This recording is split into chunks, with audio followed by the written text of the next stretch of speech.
Hey guys, welcome back to the channel. James here from Embark, and today we're going to look at value-based selling versus educational-based selling.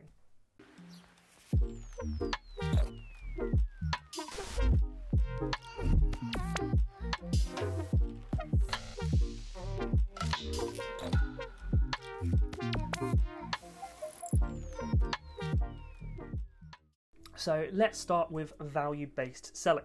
This is the process of understanding and reinforcing why your offer is valuable to the purchaser. In Neil Rackham's book, Spin Selling, he describes 4 phases for successful selling. What are those phases? 1. Understanding the situation. 2. Defining the problem. 3. Clarifying the short and long-term implications. 4. Quantifying the emotional and financial payoff if you solve this problem for the customer. You need to spend time listening to customers. If you don't listen to customers, then you're not going to understand the situation. And if you don't understand the situation, then you can't outline the problem. And if you can't outline the problem, then you're not going to be able to solve the problem either. And we see this all the time with entrepreneurs and companies who build out apps and projects and websites, and they think they've done a great job by building these fantastic, valuable products. And then when they put them out there, everyone's like, yeah, that doesn't solve our problem, or doesn't solve any problem.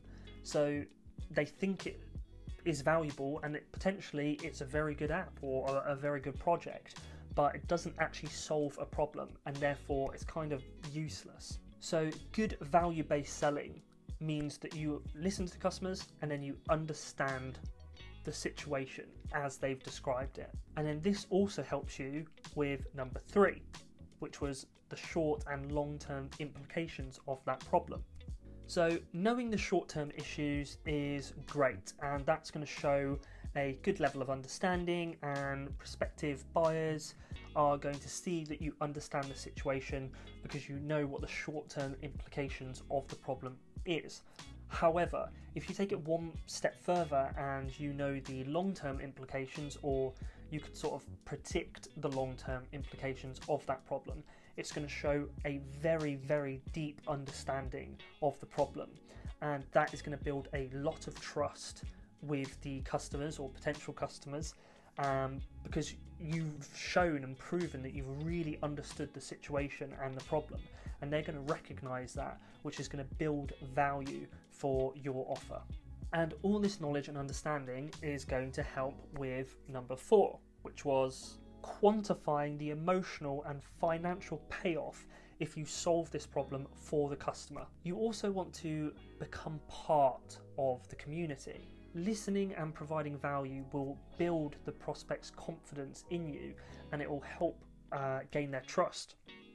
And not only this, but if you listen, you're going to see the situation in a certain light, and it's going to help you to frame your offer better. This is important because if you can frame your offer in a natural, confident way, that in turn is going to help you to maximize your sales, and also the price in which you can put your offer out there for, all the while fixing the problem efficiently.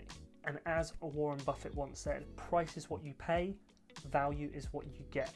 Now let's take a look at education-based selling. This is the process of making your prospects better informed customers. As outlined in Daniel Priestley's book, Key Person of Influence, you can become the go-to educator with this 5-skill plan. Number 1, develop the perfect pitch. No matter how good your product or service is, if your pitch sucks, then no one's going to see the value. Number 2, publish content. Build authority and credibility worldwide with videos, books, and articles. Number 3, product ecosystem. Build once, sell twice. Put all the information and all the knowledge and understanding you have into a product, which you can then sell and provide value to people anywhere, anytime. 4, industry profile. Make sure you stand out when someone Googles you. Being good only gets you so far. You need to be great. 5. Powerful partnerships. Joining up with the right people and creating dynamic partnerships helps you to scale.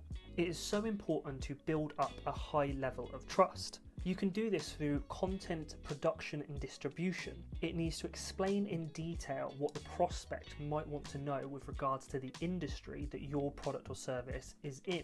Obviously, this involves an upfront cost of time and energy into your customers, but it will generate long-term loyalty, so it's really worth it. As discussed with value-based selling, you have to have a very good knowledge of the subject. But with education-based selling, you have to take it one step further because you have to make sure that you know more than any prospective customer knows. If you don't know as much as them, they won't trust you and they'll run for the hills. Think about it. Why would you trust someone if they were mispronouncing words, misarticulating points, not understanding the industry lingo? You're not going to trust them. They might mumble through definitions and not be able to answer your questions. And of course, yeah, they might be shy, but even if they're shy, you're still not going to trust them. So just making basic content isn't enough. You need to make large amounts of highly specific content. It needs to be easy to follow and easy to understand. It needs to explain things in depth to the prospective buyers. It also needs to provide them tons of value before they even think about purchasing from you. And it needs to build enough trust that you become an authority on the subject. And this, coupled with the skills we mentioned earlier, is without a doubt going to make you a very, very good educational based seller. A Cafe Sierra quote nails this one for me. Don't build better cameras, build better photographers. So, which selling method is better? Well, of course, it depends on the product or service that you're selling and in which sector you are selling it. In value-based selling, you're asking questions and finding out what's valuable to the prospective customers. You're then using that to show the value that you can provide with your product or service. Whereas with education-based selling, you're focusing your efforts on providing them with insight, and therefore they can come to their own conclusion of which product or service to buy, and ideally that's from you. It really comes down to which one you think is going to be more effective. I would suggest that you do a bit of A/B testing, try and do some value-based selling and some educational-based selling, see which one brings in more sales, see which one is more natural, see which one builds more community, and take it from there.